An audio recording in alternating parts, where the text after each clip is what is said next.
Very good morning to all of you. हर घर पाठशाला के अंतर्गत आयोजित हो रही +1 कॉमर्स सेक्शन की अकाउंटेंसी क्लास में आपका स्वागत है। Myself Manoj Kumar Sharma. Today we will discuss the basic principles of accounting. पिछले वीडियो में हमने आपको बताया कि लेखांकन की अवधारणाएं कौन कौन सी हैं, जिनके अंतर्गत लेखा अवधि की अवधारणा, व्यवसाय अस्तित्व की अवधारणा, चालू व्यापार की अवधारणा और मुद्रा माप की अवधारणा के बारे में हमने पढ़ा। आज हम आधारभूत लेखांकन सिद्धांतों के बारे में जानेंगे। आधारभूत सिद्धांत वे सिद्धांत होते हैं जो निश्चित होते हैं और जिनमें किसी भी प्रकार का परिवर्तन नहीं किया जाता। ये वे नियम हैं जो लेखा पुस्तकों में लेन देनों को लिखते समय मार्गदर्शन के रूप में कार्य करते हैं। आधारभूत लेखांकन सिद्धांतों में सबसे पहला सिद्धांत है आय प्राप्ति का सिद्धांत, प्रिंसिपल ऑफ रेवेन्यू रियलाइजेशन। इस सिद्धांत के अनुसार किसी भी व्यवसाय में आय तभी कमाई हुई मानी जाती है जब वह प्राप्त कर ली जाती है। यहाँ पर आय प्राप्त करने से अभिप्राय नगद में उसे प्राप्त करने से नहीं है, बल्कि उस आय के उत्पन्न होने से है। आय की प्राप्ति किस समय हुई और आय किस अवधि से संबंधित है, यह कुछ आधारों पर निर्भर करता है, जिनके अंतर्गत बिक्री के आधार पर, on the basis of sale, बिक्री के आधार पर आय की प्राप्ति उस समय मानी जाती है जिस समय माल का हस्तांतरण क्रेता को हो जाता है और वह उस वस्तु के मूल्य को प्राप्त करने के लिए कानूनी रूप से जिम्मेदार हो जाता है। नेक्स्ट है कैश बेसिस, रोकड़ के आधार पर। इस आधार पर आय को उस समय कमाया हुआ माना जाता है जब वह वास्तव में रोकड़ के रूप में प्राप्त हो। Third is on the basis of production, उत्पादन के आधार पर। इस आधार पर जितना उत्पादन होता है उतनी ही आय मान ली जाती है।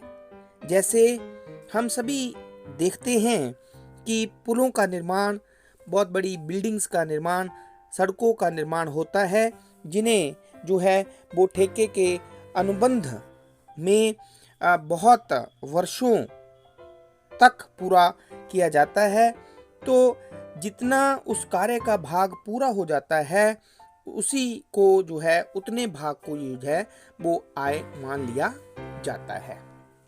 तो इस तरह से हमने आय प्राप्ति के सिद्धांत में ये पढ़ा कि आय तभी कमाई गई मानी जाती है जब वह प्राप्त कर ली जाती है या अर्न कर ली जाती है। दूसरा आधारभूत लेखांकन सिद्धांत है व्यय का सिद्धांत, जिसे प्रिंसिपल ऑफ एक्सपेंसेस कहते हैं। आय को प्राप्त करने के लिए वस्तुओं और सेवाओं के लिए जो लागत लगती है उसे व्यय कहते हैं और इन व्ययों में उन वस्तुओं को बेचने की लागत, उन पर किया गया भाड़ा, कमीशन, वेतन, विक्रय वितरण व्यय और उनको बनाने के लिए स्थायी संपत्तियों के प्रयोग से उनके मूल्य में होने वाली कमी या ह्रास को शामिल किया जाता है।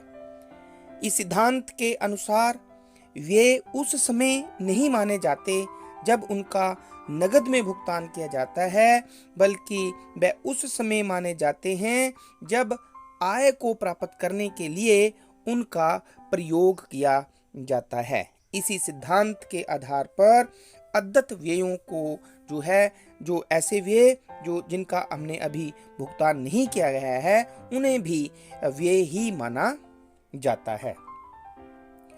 तीसरा आधारभूत लेखांकन सिद्धांत है आय एवं व्यय के मिलान का सिद्धांत, principle of matching revenue with expenses.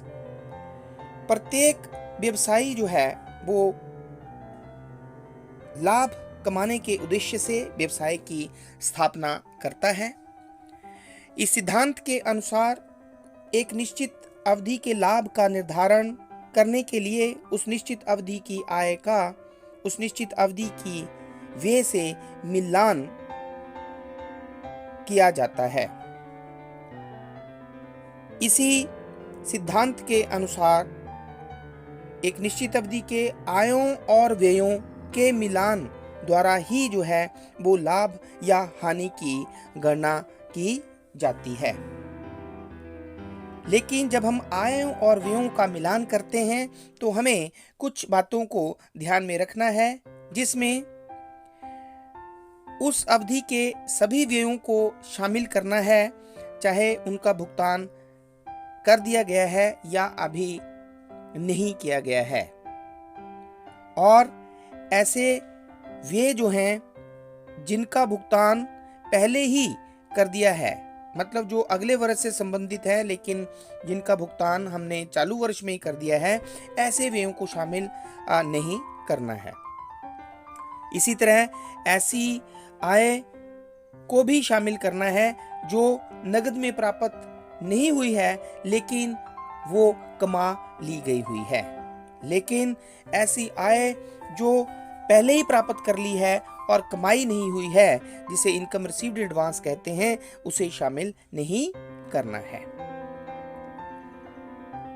Next जो आधारभूत सिद्धांत है वो है पूर्ण प्रकटीकरण का सिद्धांत, प्रिंसिपल ऑफ फुल डिस्क्लोजर। इस सिद्धांत के अनुसार लेखा पुस्तकों और वित्तीय विवरणों को बिना किसी पक्षपात के और ईमानदारी से सभी सूचनाओं को शामिल करते हुए तैयार करना चाहिए, ताकि व्यवसाय में हित रखने वाले विभिन्न पक्षकार, जैसे व्यवसाय के स्वामी हैं, चाहे वो बैंकर्स हैं या विनियोगकर्ता हैं या लेनदार हैं या ग्राहक हैं या सरकार है, आदि सभी इन खातों से महत्वपूर्ण सूचनाएं वो प्राप्त कर सकें।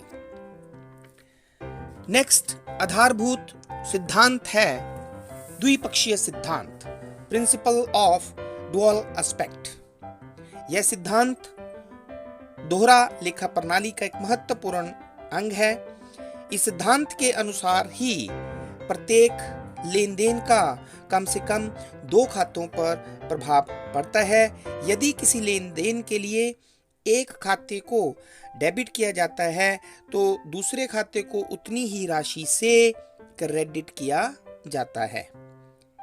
इसी सिद्धांत के आधार पर जब हम वर्ष के अंत में स्थिति विवरण बनाते हैं तो उसके दोनों पक्ष, दायित्व और संपत्ति पक्ष जो होते हैं, वो एक दूसरे के बराबर होते हैं। अर्थात जो संपत्तियां होती हैं व्यवसाय की, वो दायित्व और पूंजी के हमेशा बराबर होती हैं। नेक्स्ट आधारभूत सिद्धांत है जांच करने योग्य लिखित प्रमाण का सिद्धांत, वेरिफिएबल ऑब्जेक्टिव एविडेंस प्रिंसिपल। इस सिद्धांत का अर्थ है कि प्रत्येक लेन देन लिखित प्रलेख द्वारा प्रमाणित होना चाहिए। अर्थात जब भी हम किसी लेन देन को लेखा पुस्तकों में लिखते हैं तो उसको लिखने का कोई आधार होना चाहिए। वह आधार या तो रसीद हो सकती है, या कोई बिल हो सकता है, या कोई बीजक इनवॉइस हो सकता है, या कैश मेमो हो सकता है, कोई भी कॉन्ट्रैक्ट हो सकता है।